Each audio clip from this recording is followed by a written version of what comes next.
Will AI destroy human-made art? Here's my take as someone who's worked in the creative industry for almost 2 decades. Hi, I'm Kelly. I'm a designer on a mid-career gap year who's experimenting with different things to pull myself out of a creative rut. And this is my 4-month update. So this month I've mainly leaned into lino printing, which, it's been a lot of fun. But if I'm being honest, has also made me question, what's the point of spending weeks carving a rubber block when, AI can produce an image in seconds? But there is an idea that keeps coming back to me, and it's that AI won't destroy handmade art, it will force it to be unmistakably human.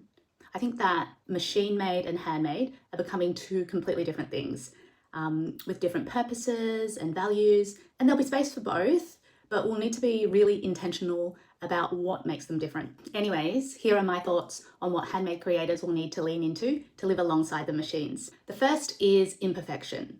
So instead of chasing, perfect coverage and clean lines, the inconsistencies that AI finds it really hard to mimic in an honest way are going to become a real point of difference, proof that a human hand was involved. The second is story. So the story behind the work will matter more than ever. Where the idea came from, why it exists, what it means to the person who made it, and also how that story connects to the person who's consuming it.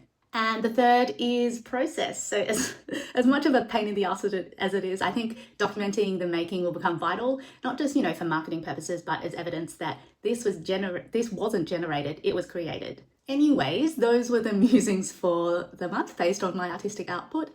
Let me know your thoughts.